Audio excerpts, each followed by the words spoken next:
মানুষ পরিবেশের দাস। এতদিন অন্যরকম শুনেছিলেন তো? সেটা তো আছেই। তবে কিনা জেমস ক্লিয়ারের বই অ্যাটমিক হ্যাবিটস পড়ে এবং নিজের অভিজ্ঞতার সাথে মিলিয়ে আমার এখন মনে হয়েছে যে মানুষ পরিবেশের দাস। যে কারণে আশ্রমে বসে যে ধরনের চিন্তা করা যায়, জেলখানায় বসে ঠিক সে ধরনের চিন্তা করা যায় না। রেগুলার কোর্সে কলেজ বা বিশ্ববিদ্যালয়ে পড়ে যেমন সুবিধে করা যায়, ডিস্টেন্স কোর্সে পড়ে অতটা সুবিধে করা যায় না। কারণ মানুষ ওই যে পরিবেশের দাস। আমাদের পরিবেশ কিভাবে আমাদের অভ্যাস গড়ে তোলে তা জানতে চাইলে ভিডিও আপনার জন্য। জেমস ক্লিয়ারের বই অ্যাটমিক হ্যাবিটসের পড়া চালিয়ে যেতে চাইলে ভিডিও আপনার জন্য। নিজের পরিবেশ বদলে কিভাবে অভ্যাস বদলানো যায় তা জানতে ভিডিও শেষ পর্যন্ত সঙ্গে থাকুন।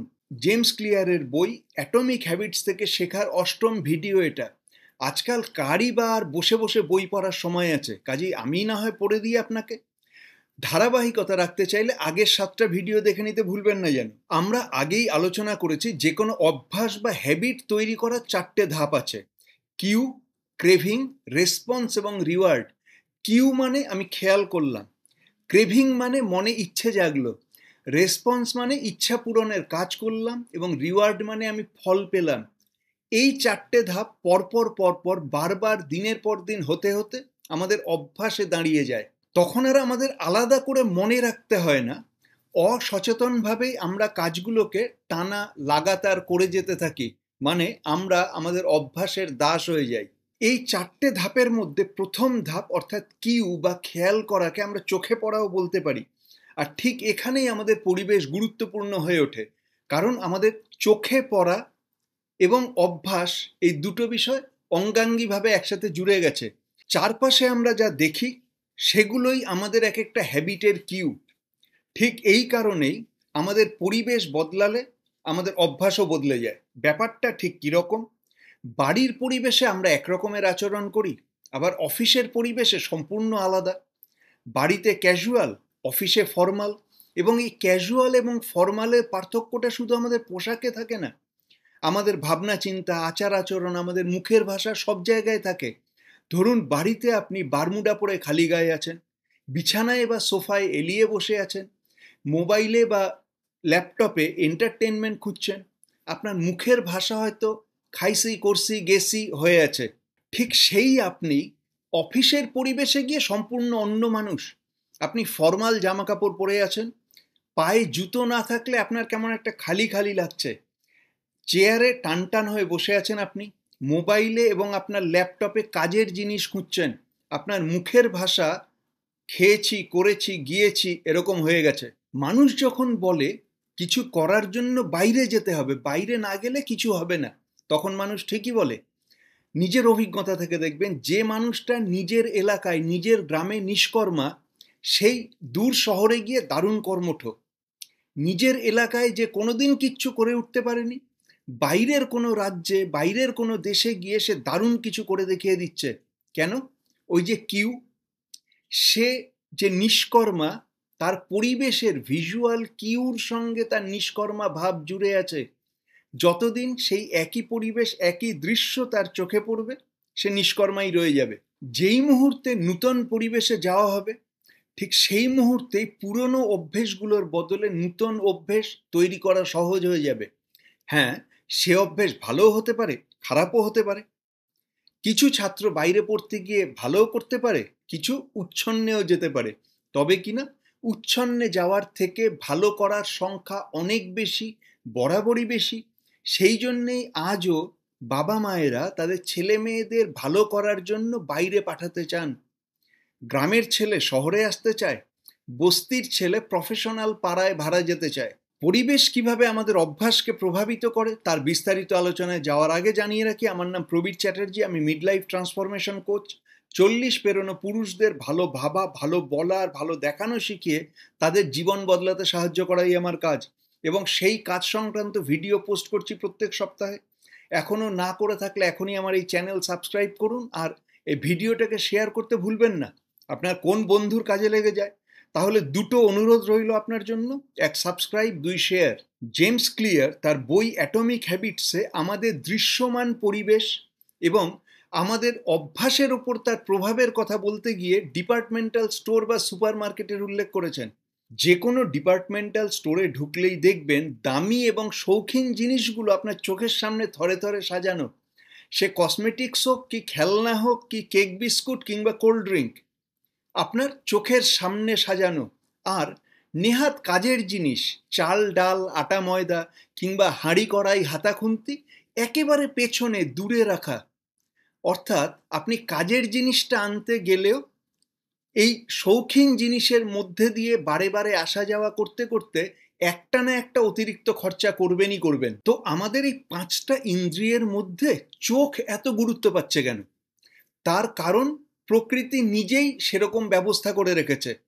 আমাদের 5 ইন্দ্রিয়ের মধ্যে শুধু চোখের জন্য 90% রিসোর্স খরচ হয়, বাকি 4টে ইন্দ্রিয়ের জন্য মাত্র 10%। কাজেই চোখে দেখা বা চোখে পড়াটা আমাদেরকে এত বেশি করে প্রভাবিত করে। আপনার চোখের সামনে যেটা থাকবে আপনি সেটাই বেশি বেশি করে করবেন। বাড়িতে ঢুকেই যদি সামনে টিভি থাকে আপনি বেশি বেশি করে টিভি দেখবেন। বাড়িতে ঢুকেই যদি বইয়ের র্যাক চোখে পড়ে আপনি একটা বই হাতে তুলে নেবেন। চোখের সামনে জলের বোতল রাখা থাকলে আপনি মাঝে মধ্যে একটু করে জল খাবেন। আপনার কাজের টেবিলে চোখের সামনে সিগারেটের প্যাকেট থাকলে যখন তখন একটা করে সিগারেট ধরাবেন আপনি।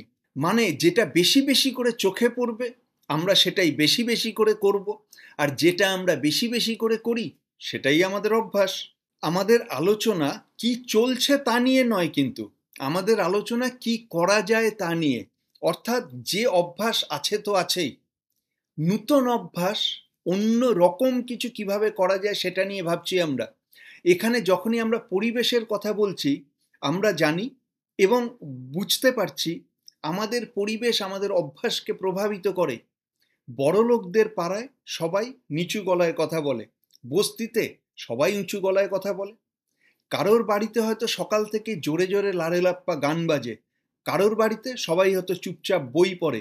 আপনি যে পরিবেশে থাকছেন, যে পরিবেশে বড় হচ্ছেন, আপনি সবার মতোই সেরকমই আচরণ করতে থাকবেন। কাজেই অভ্যাস বদলাতে হলে পরিবেশ বদলাতে হবে। এবার আমাদের পরিবেশ বদলানোর দুটো উপায় আছে। প্রথম উপায় হলো আপনি এই জায়গা ছেড়ে নতুন জায়গায় চলে যান। আপনার ভিজুয়াল কিউ বদলে যাবে, আপনার অভ্যাসও বদলে যাবে।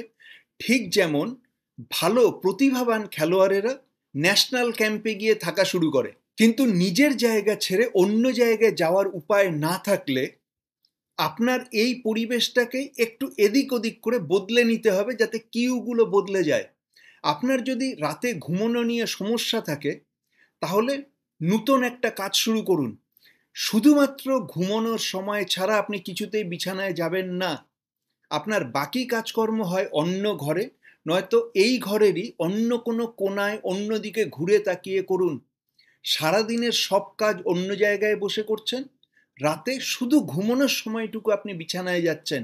কয়েকদিন করার পরে আপনার মাথা বিছানা এবং ঘুমানোকে একসাথে মিলিয়ে নতুন অভ্যাস তৈরি করবে। তারপর থেকে বিছানায় গেলেই ঘুমিয়ে পড়াটা আপনার কাছে সহজ হয়ে যাবে। আপনার অফিসিয়াল কাজ শুধুমাত্র চেয়ার টেবিলে বসে করা শুরু করুন, সোফায় বসে বা বিছানায় শুয়ে শুয়ে নয়। তাহলে এরপর থেকে যখনই আপনি চেয়ার টেবিল টেনে বসবেন আপনার মাথায় শুধুই কাজের আইডিয়া আসবে। আবার অন্যদিকে সোফায় বসাটাকে যদি শুধুই রিল্যাক্স করার জন্য রাখেন তাহলে সারাদিনের কাজ শেষ করে এসে যখনই আপনি সোফায় বসবেন আপনার মাথা থেকে অফিসের স্ট্রেস সরে যাবে। খেয়াল করে দেখবেন আধুনিক কালের বাড়িঘরে ড্রয়িং রুমের ডিজাইন সবসময় টিভি মুখো। অর্থাৎ নিজেদের মধ্যে কথা বলবো না, সবাই টিভির দিকে তাকিয়ে থাকবো। আপনি বসার ঘর থেকে টিভি সরিয়ে দিন, দেখুন নিজেদের মধ্যে কথাবার্তা কেমন বেড়ে গেছে। আপনার যদি একাধিক ডিভাইস থাকে এক একটা ডিভাইস এক এক ধরনের কাজের জন্য নির্দিষ্ট করে রাখুন। ধরুন আপনি ল্যাপটপ বা ডেস্কটপে শুধুই অফিসিয়াল কাজ করেন, ট্যাবে শুধুই সোশ্যাল মিডিয়া দেখেন, মোবাইলে শুধুই গেম খেলেন। এভাবে ভাগ করা থাকলে আপনি যখন যেটা করতে চান তখন সেই ডিভাইসটাকে হাতে নিন, দেখুন শুধু সেই কাজটা কেমন ভালোভাবে হয়ে যায়। দোকানে বা বাজারে গেলেই যদি আপনার বাজে খরচ করার অভ্যাস হয়ে থাকে তাহলে দোকান বা বাজার বদলে ফেলুন, আপনার নূতন অভ্যাস তৈরি করা সহজ হয়ে যাবে। পুরনো জায়গায় পুরনো ভিজুয়াল কিউগুলো, পুরনো দৃশ্যগুলো আপনাকে পুরনো অভ্যাস চালিয়ে যেতে উৎসাহিত করত। নতুন জায়গায় আপনার সব কিছু চিনিয়ে উঠতে, নতুন ভিজুয়াল কিউ তৈরি হতে তো কিছুটা সময় লাগবে। তার মধ্যে আপনি নতুন অভ্যাস গড়ে নিতে পারবেন। কাজেই মানুষ পরিবেশের দাস। আমাদের পরিবেশ আমাদের অভ্যাস তৈরি করে, আর আমাদের অভ্যাস আমাদের জীবন গড়ে বা ভাঙে। আর জীবন সম্বন্ধে আরও জানতে আমার অন্য চ্যানেল মহাভারতের কথায় আসুন। প্রত্যেক সপ্তাহে একটা করে মহাভারতের গল্প পোস্ট করছি আমি, শুধুই অডিও। কাজ করতে করতে শুনুন, আর এই ভিডিওটাকে শেয়ার করতে ভুলবেন না যেন। আগামী সপ্তাহে দেখা হচ্ছে তাহলে।